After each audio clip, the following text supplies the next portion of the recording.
everyone, my name's Caitlyn and welcome back to my channel, or welcome if it's your first time here. Today I am super excited to be doing my first ever author spotlight video, and it is for one of my all-time favorite authors, my number one favorite rom-com author, and one of my dearest friends. I love her to pieces. She's such an amazing author, such an amazing person, and I just adore her. She is such a close friend, and I am just so thankful that God brought us together as friends, and that is Bethany Turner. And I love her, and I love her books so much, and you guys know I gush about her books all the time on this channel. Well, I wanted to kind of have a author spotlight video where I'd have all of her rom-coms in one video and give a little short synopsis of each one, and then mention my very favorites, because they're all favorites, but I think I have 3 that are my top favorites of them all. So I wanted to kind of mention those quickly. So that's what this video will be. I actually had my amazing friend Bethany on here as my first ever author guest last November. So I will leave that video linked down below if you would like to go and check out that awesome chat that we had as well. So so let's just jump right into it. So the first one is The Secret Life of Sarah Hollenbeck. And this is about a woman named Sarah Hollenbeck who her husband asks her for a divorce after he cheats on her. And so they get divorced. She now no longer knows who she is because he was a very wealthy businessman and she was kind of basically like his trophy wife. So that's who she has put her, created herself to be. So she's kind of lost sight of who she is, because Sarah Hollenbeck is her maiden name. Her married name was Sarah McDermott. So she goes back to her maiden name. She can't remember. She's trying to figure out who she is now in her life. So she goes down a lot of different journeys. It is hilarious. It will have you laughing in chapter 1. I will say Sarah is not the most likable character to start out with, but her journey is great and you do come to love her. And she's one of those characters that she has a tendency to say the things that you might think in your head but never actually say. She says them. So I love her so much. This is the first rom-com I ever read. So anyway, what the story is about is in Sarah's journey of self-discovery, she ends up writing spicy romance novels and becoming very famous under this pen name that she uses, which is Rain DeBerg.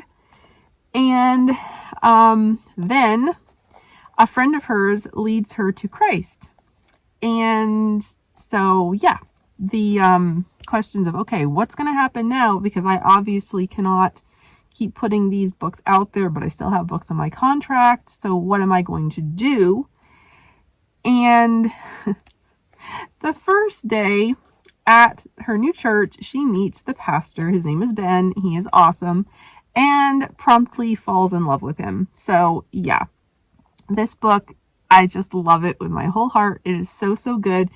There is a lot of real talk in here about physical attraction, about God's standards of waiting before marriage. There's real talk in this book about sex, about physical attraction. So if that's not your jam, then you may want to steer clear of this one. It's not in any way explicit or overly descriptive, but it is talked about. So if that's something you're not comfortable with, then this may not be the book for you. But I love this book so much. I love it with my whole heart. So that's that one. Now, because Bethany's rom-coms, they have varying faith levels in them. So a little while ago, she put together a wonderful post on Instagram that lists all of them from Secret Life of Sarah Hollenbeck, actually her indie published books that are not rom-coms that were published before these, which I have actually not read yet. I know, bad friend, but I haven't read those yet. I will someday. I want to. I just haven't gotten to them yet. So this video is only spotlighting the rom-coms. But anyway, I will link that post down below so you can go and check out all of the details included in it. But I did pull the info that Bethany had shared in that post about the faith levels, faith content in each of her books, and I will be sharing that just so that I get the wording correct here. When it pulls up on my phone. Okay, so for The Secret Life of Sarah Hollenbeck, the faith content is a Christian romance about one woman's new faith. So there you go. So then we have Wooing Cadie McCaffrey. And this book is about Cadie McCaffrey, who is an accountant for a TV sports network. And she meets this guy named Will on her 30th birthday. And yeah, they hit it off. And yeah, he seems to be her, the love of her life. And then boom, 4 years have passed and he has not proposed to her. And she is convinced that he must not want to marry her if he hasn't proposed to her. So yeah, things happen. And then he ends up trying to win her back using scenes from her favorite rom-coms. It is set in New York City. It is delightful. It's hilarious. I love this book so much. One thing that I do want you to be aware of, there is a completely off page, not explicit in any way, not detailed, sex scene between unmarried Christian characters. There is repentance of this later, but I want you to be aware that that is in there. And like I said, again, it's completely off page. There are no details. It's non-explicit completely. And the book does definitely explore the emotional and spiritual ramifications of that choice. And I loved it. I loved how Bethany tackled it. It was just so good. And yeah, I still love this one so much. Yeah, it's so good. Okay, so this one is a Christian romance exploring faith, forgiveness, and grace. Okay, next up is Hadley Beckett's Next Dish. And this is about Hadley Beckett, who is our Southern girl celebrity TV chef. And she is competing in a culinary competition show against this other very famous chef who is very much a bad boy of the network, whose name is Maxwell Cavanaugh. And yeah, he's pretty incredible. But he, in their first interaction, insults her, like, pretty massively. Like, it is, like, it might make your jaw drop, the things that he says. It's like, yeah, it'll blow you away.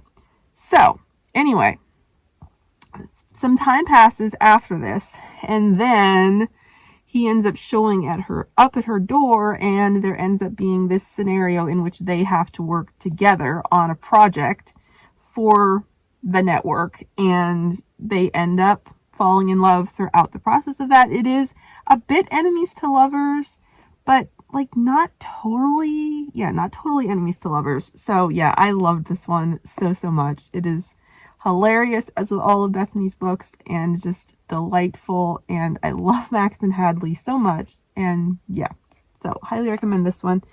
For this one, it is subtle faith references connected to characters needing / finding purpose bigger than themselves.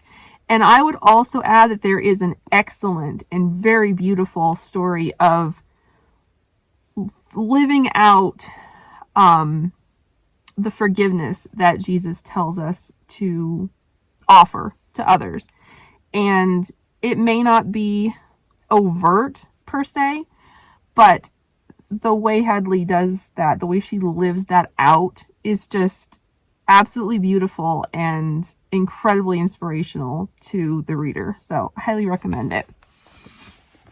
Okay, and then next up we have Plot Twist, and this is about Olivia Ross, who is 30 years old And on February 4th, 2003, she is working on a screenplay at this coffee shop. This book is set in LA, and she runs into this hot Irish guy who kind of helps her deflect this hipster cowboy, I think is how Bethany worded it, dude who was hitting on her and would not take no for an answer. So it's like, it starts out hilarious. So anyway, then she and this guy get to chatting, and she finds out that he is an aspiring actor and she's an aspiring screenwriter. She currently writes greeting cards, which I think is like the coolest thing. That is just like, I love that so much. But anyway, so she has the screenplay that she's been trying to write for years, and she keeps writing it and then like scratching things out. So like, that's one of the really cool things about this book, is we get to see little tidbits of her screenplay as she writes it, and we see her like, you know, crossing things out and then changing them and all those details. And as a writer, even though I'm not a screenwriter, that definitely felt very very familiar, very relatable, very realistic. So I love that so much. So anyway, this book is told in a very interesting style, because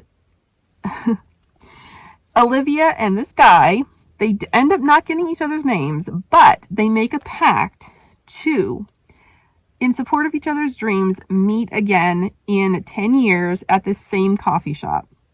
And he'll be a famous actor, and she will hopefully be a famous screenwriter, but either way, they will get together and make her movie. And so this book follows Olivia on February 4th of every year between 2003 to 2013. And all the things that happen in her life, her figuring out who this guy actually is. And it's so good. I love this book so much. Now, this book is completely clean. This one does not have an overt faith thread, but it is completely clean, and I loved it so much. Okay, then we have The Do-Over, and this is about McKenna Keaton, and she is very much career-driven. She's a lawyer at a big law firm in New York City, and yeah, so she's chasing after her dreams, and she's right on the edge of getting everything that she's ever wanted in her life. And she thinks she's going to get a big promotion, and she finds out that instead she has been accused of embezzlement, I believe, if I remember correctly. Let me just check and see.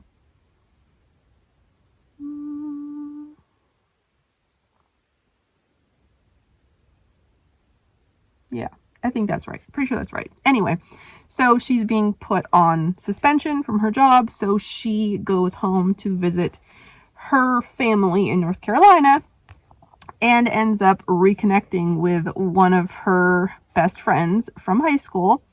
His name is Henry Blumenthal, and he is amazing. I love him so much.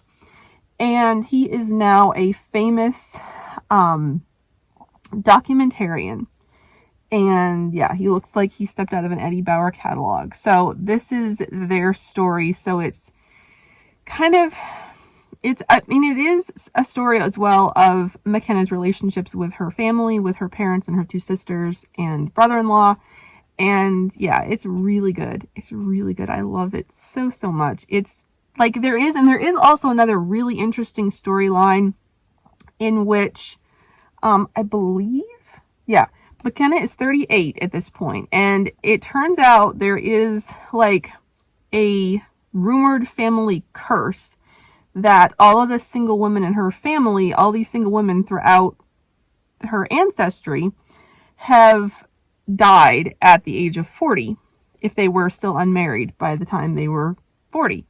So there is a secondary story of her like learning about this ancestor of hers named Marilla. And yeah, that is just such a great story, and it might actually even make you tear up because it is so beautiful. So yeah, this is a wonderful story. I highly recommend it. This is another one that there's no overt faith thread in, but yeah, I love it so much. Okay, and then we have Brynn and Sebastian Hate Each Other, a love story. And this is the first book that is set in Adelaide Springs, Colorado. So it is a small town, and Brynn grew up there, and then she went off and became a famous TV talk show host.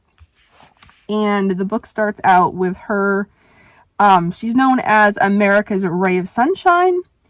And yeah, some circumstances happen, and she ends up revealing that she's not as much of a ray of sunshine maybe as everyone thought she was when she accidentally gets caught on a hot mic insulting the town that she grew up in and the people that live there.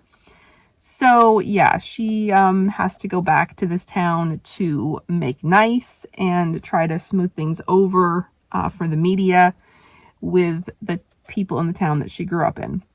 And then there's this guy, Sebastian, who is a former TV news anchor, like hard news type stuff. And yeah, they, as you can tell from the title, they do not get along real well. But yeah, I loved this story. This is enemies to lovers is not one of my favorite tropes, but I love this one. I love the way that Bethany did it. It is so good. This book delves into some deeper topics, and I loved that as well. And it's so good. So good. I loved it so much. And so this one is, there is no overt faith thread, but it does have some prodigal son vibes.